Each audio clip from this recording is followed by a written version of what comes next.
కలను గనుపడు జీవుండు కాలచయము కలను గనుపడు నానంద తెలివి చూడ కలను గనుపడు జ్ఞానంబు కారణంబు కల్పనాతీత యోగాత్మ కేవలాత్మ.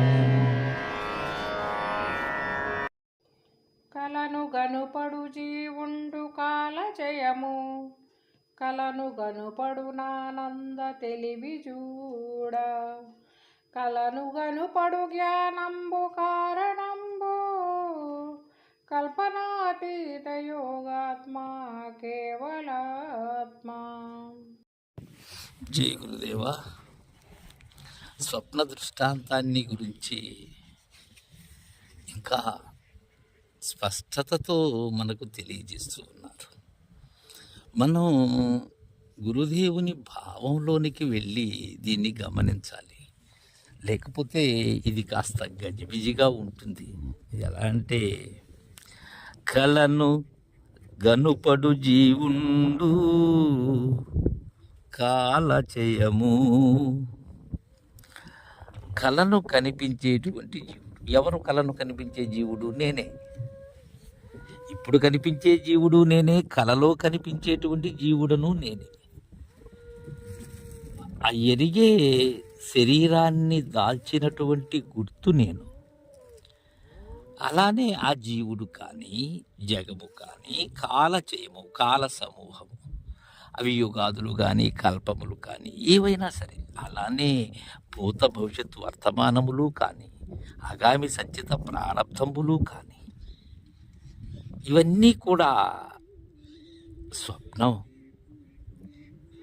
కలను కనపడు నానంద తెలివి చూడ, కలను కనిపించేటువంటి ఆనంద రూపమైనటువంటి తెలివి, ఇదే ఎరుక. దానిలో మనం వాటన్నిటితో సమ్మిళితం అవుతూ ఉన్నాం. కలలో స్వప్న బాంధవులు అనేకులు, వారితో మన బంధాలు. ఈ జాగ్రత్తలో ఉన్న బంధములు కూడా కళ లాంటివే. దీనిని మనం జాగ్రత్త అనేటువంటి భ్రాంతిలో ఉన్నాం.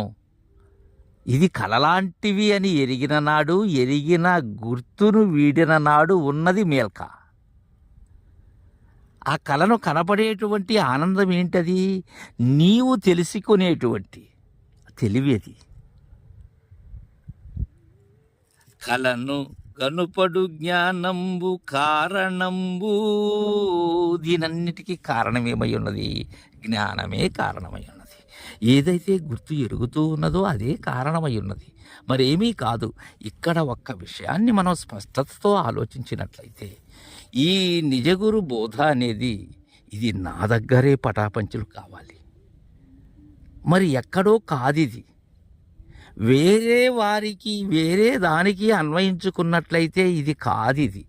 నాతో ఏర్పడినటువంటి కలలాంటి జగమిది. నాతో నేనుగా కలలో పొందేటువంటి జీవుడు తాను అందుతున్న తెలివి ఏదైతే ఉన్నదో అక్కడ విచారించాలి. దీనికి ఏది అసలు కారణం? జ్ఞానమే. ఈ జ్ఞానమే ఎరుక. అదే గుర్తిరుగుతూ ఉన్నది. అది ఎలాంటిది? కలలో తోచిన రూపము ఎలాంటిదో అలాంటిదే, కానీ మరేమీ కాదు ఆ జ్ఞానం అనేది.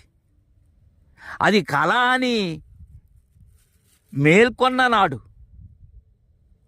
ఆ తెలివి లేదు, ఆ శరీరము లేదు, ఆ జగము లేదు.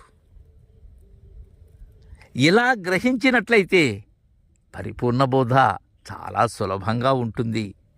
కల్పనాతీత యోగాత్మ కేవలాత్మ. జై గురుదేవా.